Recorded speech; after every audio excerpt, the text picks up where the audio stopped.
कानपुर हिंसा के ऊपर बयानबाजी थमने का नाम नहीं ले रही है। बयानबाजी जो कि सियासत में तब्दील हो चुकी है। असदुद्दीन ओवैसी लगातार इसके ऊपर बयान दे रहे हैं। ओवैसी का पीएम पर तंज सामने आया है। असदुद्दीन ओवैसी ने पीएम पर तंज किया है। नुपुर शर्मा विवाद के बहाने पीएम पर निशाना साधा है कि 10 दिन तक पीएम ने एक्शन नहीं लिया। सब कहते रहे कि एक्शन लिया जाना चाहिए, एक धर्म का अपमान हुआ है, लेकिन 10 दिन के बाद पीएम ने एक्शन नहीं लिया। मुस्लिम देशों तक आवाज पहुंची तो कतर से आवाज उठी, तभी एक्शन लिया गया। मुस्लिम देशों में तो भारतीय भी काम करते हैं। सरकार को विदेशों में काम कर रहे लोगों की चिंता नहीं है क्या? तो अब इसे धमकी ना समझा जाए, ये क्या समझा जाए? किस तरह की बात जो है असदुद्दीन ओवैसी कर रहे थे कि 10 दिन तक तो यहां पे कोई एक्शन नहीं लिया गया, तो मुस्लिम देशों तक की आवाज पहुंची तब एक्शन लिया गया। वहां पर भी भारतीय रहते हैं, उनकी चिंता नहीं है क्या?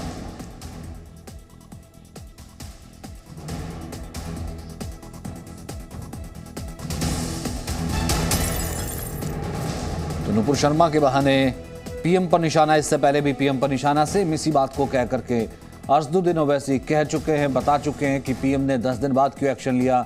नुपुर की गिरफ्तारी की बात भी वो कह रहे थे, लेकिन अब कह रहे हैं कि मुस्लिम देशों के दबाव में एक्शन लिया, पीएम ने 10 दिन तक कोई एक्शन नहीं लिया। आवाज उठाई, मगर 10 दिन के बाद 56 इंच का सीना रखने वाले देश के प्रधानमंत्री 10 दिन के बाद बोले इसको हटा दो, इसको सस्पेंड करो। अगर आज मैं नरेंद्र मोदी के बारे में अनपार्लियामेंट्री लैंग्वेज को इस्तेमाल करूं तो कल सुबह से बीजेपी वाले ओवैसी को पकड़ो, ओवैसी को पकड़ो, ओवैसी को पकड़ो।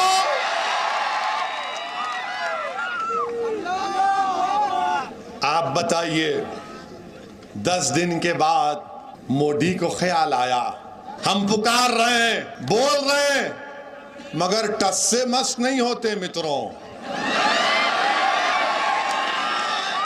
और कब हरकत में आते हैं? हरकत में कब आते हैं? जब खतर में कुछ होता है, सऊदी अरब में कुछ होता है, अरब इमारात में कुछ होता है, बहरीन में कुछ होता है। जब प्रधानमंत्री बोलते हैं और ये गड़बड़ हो गई रे बाप, अब तो मैं चाय भी नहीं पिला सकता इनको, तब प्रधानमंत्री को ख्याल आता है मोदी को, ओहो बहुत बुरी तरह। आपको मालूम 50% ऑयल वहां से आता, 40% गैस कतर से आती। मतलब कौन लोग बोल रहा आपको? आपको मालूम कि भारत का 55% फॉरेन रेमिटेंस यहां से आता, यहां से आता। तो वैसे तो बहुत संविधान की दुहाई देते हैं और हमें क्या लेना देना किसी दूसरे मुल्क से, किसी दूसरे मुल्क के मुसलमानों से या किसी दूसरे मुल्क और अरब से, लेकिन अब इस तरीके से बात नहीं की जा रही कि जैसे कोई अरबी नागरिक बात कर रहा हो कि भारत का, क्योंकि हमने देखा कि पिछले कुछ दिनों से जब से ये स्टेटमेंट आया है तो भारत को किस तरीके से नीचा दिखाया जा रहा है, भारत का मान घट गया है, भारत की चीज़ों का बहिष्कार किया जा रहा है, भारत कतर के दबाव में आ गया को लेकर के तमाम खुशी व्यक्त की जा रही है। एक कहीं ना कहीं सोशल मीडिया पे ग्रुप, एक आइडियोलॉजी ऐसी भी लगातार चल रही है जो कि इस चीज़ का मजाक बना रही है कि आखिरकार भारत को झुकना पड़ा और वो सो कॉल्ड अपने आप को एक सेकुलर लॉबी कह रही है। वहीं कानपुर में हिंसा के बाद प्रशासन ने पूरे शहर में धारा 144 लागू कर दी है। पूरे शहर को सुरक्षा के लिहाज से 5 जोन और 28 सेक्टर में बांट दिया गया है। जोन और सेक्टर में पुलिस और मजिस्ट्रेट मौजूद रहेंगे। यह व्यवस्था जुमे की नमाज के लिए की गई है। शहर को 5 जोन 28 सेक्टर में बांट दिया गया है। 144 लगा दी गई है। पूरे शहर में 144 लगी रहेगी। धारा 144। सुरक्षा व्यवस्था बेहद कड़ी। पूरे शहर में सुरक्षा व्यवस्था बेहद कड़ी। शहर को 5 जोन में बांट दिया गया है, 28 सेक्टर में बांट दिया गया है। जोन और सेक्टर में मजिस्ट्रेट की तैनाती कर दी गई है। जुमे की नमाज से पहले सुरक्षा कड़ी कर दी गई है। तो फिलहाल सुरक्षा कड़ी कर दी गई है। इसके ऊपर देखते हैं हम विशाल ने वहां से जायजा लिया।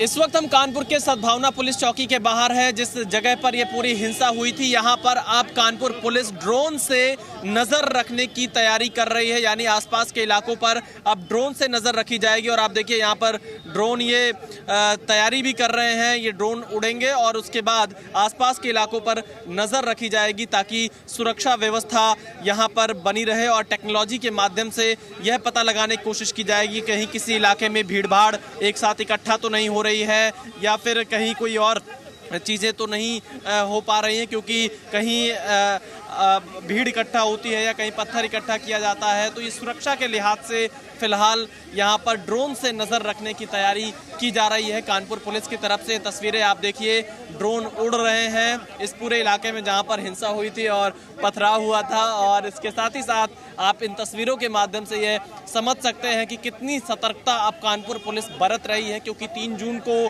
पुलिस के लेवल पर जो चूक हुई उसके बाद से पुलिस अब कोई रिस्क लेने के मूड में नहीं दिखाई दे रही है। और फिलहाल आप देखिए कि यहाँ पर भारी पुलिस फोर्स की मौजूदगी के बीच ड्रोन से भी नजर रखी जा रही है। यहाँ पर पैदल गश्त भी पुलिस ने बढ़ा रखी है, फ्लैग मार्च भी किया जा रहा है और इसके साथ ही साथ अब टेक्नोलॉजी के माध्यम से ऊपर से भी नजर पूरी तरह से रखी जाएगी। यहाँ पर एक बार हम अंदर चलते हैं, जो और लोग यहाँ पर मौजूद हैं पूरी पुलिस चौकी पर। आप देखिए वरिष्ठ अधिकारी यहाँ पर मौजूद हैं और ड्रोन से फिलहाल कानपुर के हिंसा वाले इलाके पर नजर रखी जा रही है। कैमरामैन धीरेन्द्र के साथ विशाल पांडे, जी मीडिया, कानपुर। तो नजर रखी जा रही है कानपुर के तमाम इलाकों पर। 5 जोन में बांट दिया गया, 28 थानों में बांट दिया गया है।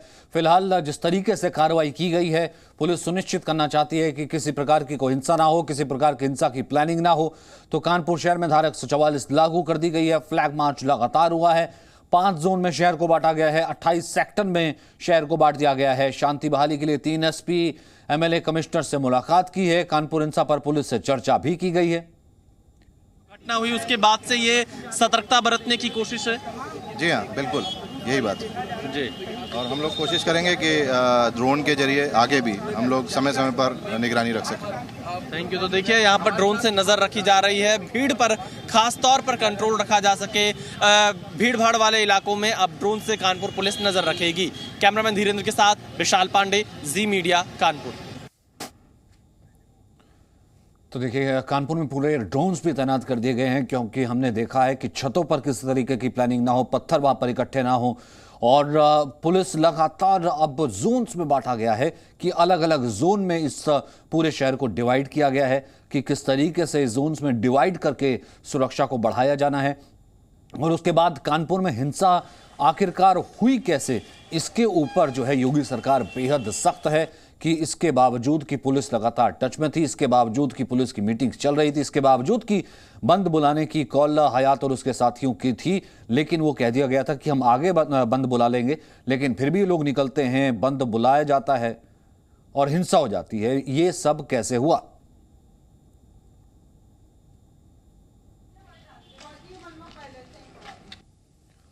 तो यहाँ दूसरा पोस्टर भी जारी किया जाएगा। 40 उपद्रवियों के पोस्टर जारी किए जाएंगे। पुलिस ने मोबाइल नंबर भी जारी किया है। तो मौके से पत्थर बरामद हुए हैं, क्राइम सीन का रिक्रिएशन हुआ है। तो कानपुर में हिंसा वाली जगह पर जांच टीम पहुंची हुई है। कानपुर में धारा 144 लागू कर दी गई है। लोगों से पूछताछ अब भी की जा रही है। बेकिनगंज में पहुंची है जांच टीम, जहां क्राइम सीन पर एसआईटी के लोग मौजूद हैं।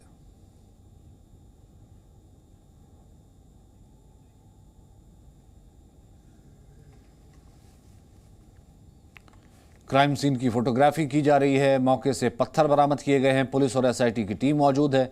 क्राइम सीन का रिक्रिएशन किया जा रहा है। जिस तरह से जुमे की नमाज के बाद कानपुर में उपद्रव हुआ था, उसके बाद से अब जो क्राइम टीम है वो मौके पर पहुंची हुई है। लगातार तमाम जो जांच है वो चल रही है। त्रिपाल जी, बस एक जानकारी चाहिए कि अभी तक की जांच में क्या कुछ निकला है? क्राइम सीन जो है नहीं, अभी चल रहा है, अभी हमारी प्रक्रिया चल रही है। अभी हम किसी नतीजे पर नहीं पहुंचे हैं और जो भी है हम उसको एक एक किसी भी एंगल पे हम छोड़ेंगे नहीं।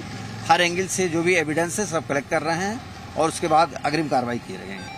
तो सर ये पत्थर भी हम अपने हाथों में देख रहे हैं टीम के, तो ये यहीं से बरामद किए गए हैं? हाँ, सब हम लोगों ने मौके पर से ही जो पब्लिक बता रहे हैं उसके हिसाब से ही बरामद की जा रही है। फिलहाल आपको तस्वीरें दिखा दें कि देखिए आप टीम जो है वो यहाँ पर जांच कर रही है और आप ये देख सकते हैं कि हाथों में पत्थर जो है वो यहाँ से बरामद किए गए हैं। इसके साथ साथ लगातार जो पेट्रोल बम की बात आ रही थी, तो देखिए वो आपको यहाँ पर दिखाई पड़ेगा। इसमें जो पेट्रोल है इसमें रखा गया था, इसमें पेट्रोल की तो देखिए ये आप देख सकते हैं कि ये पेट्रोल बम जो है वो भी इसी में जो है जो बात कही जाती थी पेट्रोल लेने की, तो ये देखिए आपको दिखा सकते हैं कि ये तस्वीरें हैं जिसमें पेट्रोल जो है वो लिया गया था। लगातार सबकी तस्वीर ली जा रही है, एक एक चीज़ बारीकी से देखी जा रही है और ऐसे में कहा जा सकता है कि जो टीम है उसने अपनी जांच तेज कर दी है और इस नई सड़क पर पूरा उपद्रव हुआ था, उस उपद्रव के बाद तमाम जो जानकारियां हैं वो इकट्ठी की जा रही हैं, तमाम जो एविडेंस हैं उनको कलेक्ट किया जा रहा है और लगातार जो इस पूरे सीन के जो तमाम जो मेंबर्स हैं वो अलग अलग जगह से जो है रिक्रिएशन कर रहे हैं। अब तमाम जो जांच है वो तेज कर दी गई है। कैमरामैन रामबाग साथ विशाल रघुवंशी, जी मीडिया, कानपुर। तो देखिए वहां पर क्राइम सीन क्रिएट किया जा रहा है, रिक्रिएट किया जा रहा है कि उस दिन हिंसा वाली जगह पर आखिरकार हुआ क्या था, कहां से हिंसा हुई, हिंसा की शुरुआत हुई, पत्थर कहां से हुई, पत्थरबाजी की शुरुआत किसने की और उसके बाद पूरी जो टीम जो है वहां से मलबे को भी इकट्ठा किया गया है। उसके बाद चीज़ों को वहां से इकट्ठा किया जा रहा है, क्राइम सीन का रिक्रिएशन किया जा रहा है। दंगा आखिरकार चाल किसकी थी, सुनियोजित साजिश थी क्या? कानपुर के शहर में धारा 144 लागू कर दी गई है।